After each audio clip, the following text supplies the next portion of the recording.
ఈరోజు మనం 10వ తరగతి తెలుగు పాఠ్యపుస్తకంలోని ఒక పాఠ్యాంశాన్ని విశ్లేషించబోతున్నాం. దాని పేరు వీర తెలంగాణ. ఆ పేరులోనే ఒక గంభీరత్వం ఉంది. నిజమే, ఇది కేవలం ఒక పాఠం కాదు. తెలంగాణ చరిత్ర, పోరాటం, సాహిత్యం వీటన్నింటి సంగమం. అవును, మన ముందున్న ఈ ఆధారం ఆ పాఠ్యాంశం యొక్క ఉద్దేశం, కవి పరిచయం, ఇలా అన్ని వివరాలను తెలియచేస్తుంది. అంటే ఈ విశ్లేషణ ద్వారా ఒక పాఠం వెనుక ఉన్న చారిత్రక సాహిత్య ప్రాముఖ్యతను మనం లోతుగా అర్థం చేసుకోవచ్చన్నమాట. ఖచ్చితంగా. సరే, అసలు ఈ పాఠాన్ని ఎందుకు రూపొందించారు? దీని వెనుకున్న అసలు స్ఫూర్తేంటి? ముందుగా అక్కడి నుంచి మొదలు పెడదాం. ఈ పాఠం ముఖ్య ఉద్దేశమేంటో చూద్దాం. మన ఆధారం ప్రకారం నిజాం రాజుల అరాచక పాలనను, అవును, ఆ పాలనను ఇంకా ఆ రజాకార్ల దుర్మార్గాలను ఎదిరించిన తెలంగాణ వీరులున్నారు కదా, ఆ వీరుల త్యాగాలను స్మరించుకోవడం దీని లక్ష్యం. అయితే ఇక్కడ ఆసక్తికరమైన విషయమేంటంటే కేవలం చరిత్ర చెప్పడం మాత్రమే కాదు. అవునా? ఇంకేముంది? విద్యార్థులలో స్వస్థానాభిమానం అంటే సొంత ప్రాంతంపై ప్రేమను పెంపొందించడం కూడా ఒక ప్రధాన ఉద్దేశ్యం. ఓ, అంటే చరిత్రను కేవలం గతంగా కాకుండా ఒక గర్వకారణమైన వారసత్వంగా పరిచయం చేస్తున్నారన్నమాట. సరిగ్గా అదే. బావుంది. ఇక ఈ పద్యాలను రాసిన కవి గురించి తెలుసుకుందాం. డాక్టర్ దాశరథి కృష్ణమాచార్య. ఆ పేరు వినగానే ఒక ఉద్యమ స్ఫూర్తి వస్తుంది. అవును, ఆయన గురించి ఈ ఆధారంలో ఒక అద్భుతమైన విషయం ఉంది. ఆయన నిజాం పాలనకు వ్యతిరేకంగా జైలు గోడల మీద పద్యాలు రాశారట.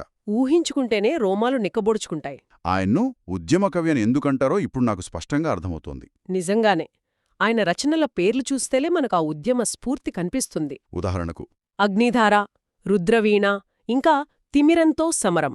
వావ్! ఈ పేర్లన్నీ ఒక పోరాటాన్ని, ఒక ఆవేశాన్ని ప్రతిబింబిస్తాయి కదా. నిజమే. అయితే ఇక్కడే నాకొక ఆసక్తికరమైన వైరుధ్యం కనిపిస్తోంది.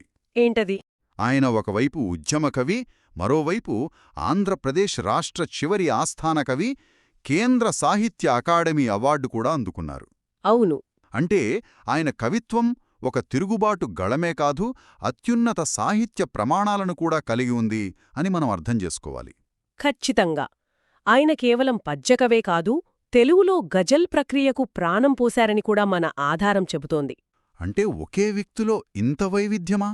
అదే ఆయన సాహిత్య ప్రతిభకు, ఆయన ప్రయోగశీలతకు నిదర్శనం. సరే, ఇప్పుడు అసలు పాఠంలోని సారాంశం వైపు వద్దాం. తప్పకుండా.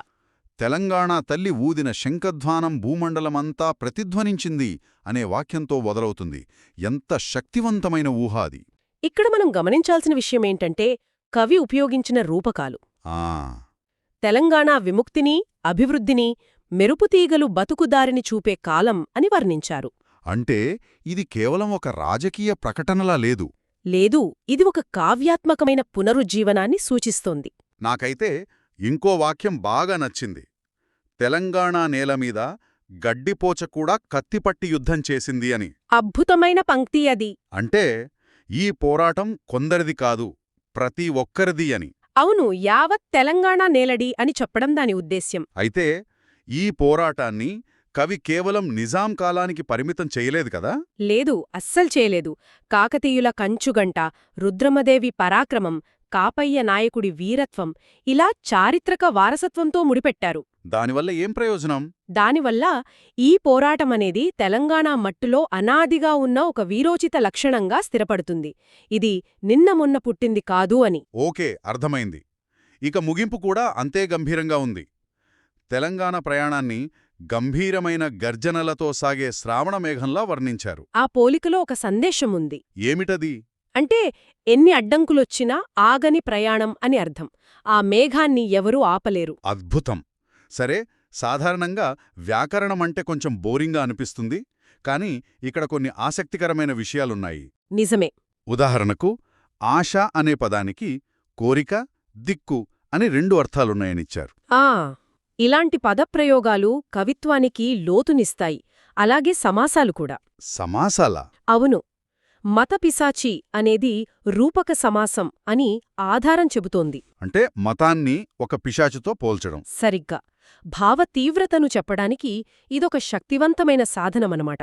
ఇక అలంకారాల గురించి ఇచ్చిన ఉదాహరణైతే చాలా సరదాగా గుర్తుండిపోయేలా ఉంది. చేకానుప్రాస అలంకారం గురించి. నీటిలో పడిన తేలు తేలుతదా అనేది కదా? అవును, అదే. అర్థభేదంతో హల్లుల జంట వెంటనే రావడం అనే క్లిష్టమైన విషయాన్ని ఎంత సులభంగా వివరించారో చూశారా? ఇది పాఠం యొక్క ఉద్దేశ్యాన్ని స్పష్టం చేస్తోంది. కేవలం విషయాన్ని చెప్పడమే కాదు. భాష యొక్క సౌందర్యాన్ని, దానిలోని చమత్కారాన్ని విద్యార్థులకు పరిచయం చేయడం కూడా లక్ష్యం. అవును. అంత గంభీరమైన చారిత్రక అంశాన్ని చర్చిస్తూనే భాషతో ఎలా ఆడుకోవచ్చో చూపిస్తుంది. మొత్తానికి ఒక 10వ తరగతి పాఠంతో మొదలుపెట్టి మనం చరిత్ర, ఉద్యమం, కవిత్వం, భాషా నిర్మాణం ఇలా ఎన్నో విషయాలను స్పృశించాం. అవును. ఒక నేల యొక్క ఆత్మను, దాని పోరాటాన్ని, దాని గొంతుకను ఒక కవి తన పద్యంలో ఎలా బంధించగలడో ఈ పాఠం ఒక గొప్ప ఉదాహరణ. ఇది తెలంగాణ యొక్క సమగ్ర స్వరూపాన్ని మన ముందు ఉంచుతోంది కదో? ఖచ్చితంగా. అయితే ఈ విశ్లేషణ ఒక ముఖ్యమైన ప్రశ్నను మన ముందుంచుతోంది. చెక్కండి. దాశరథి తన కాలంలోని నిరంకుశత్వానికి వ్యతిరేకంగా కవిత్వాన్ని ఒక ఆయుధంగా వాడారు. నిజమే. మరి నేటి ఆధునిక ప్రపంచంలో సమాచారంతో నిండిపోయిన ఈ యుగంలో ఒక ఉద్యమ కవి లేదా కళాకారుడు ఎలా ఉంటాడు? ఆసక్తికరమైన ప్రశ్న. వారి ఆయుధాలేమికి? ఈ విషయం గురించి మనం ఆలోచించవచ్చు.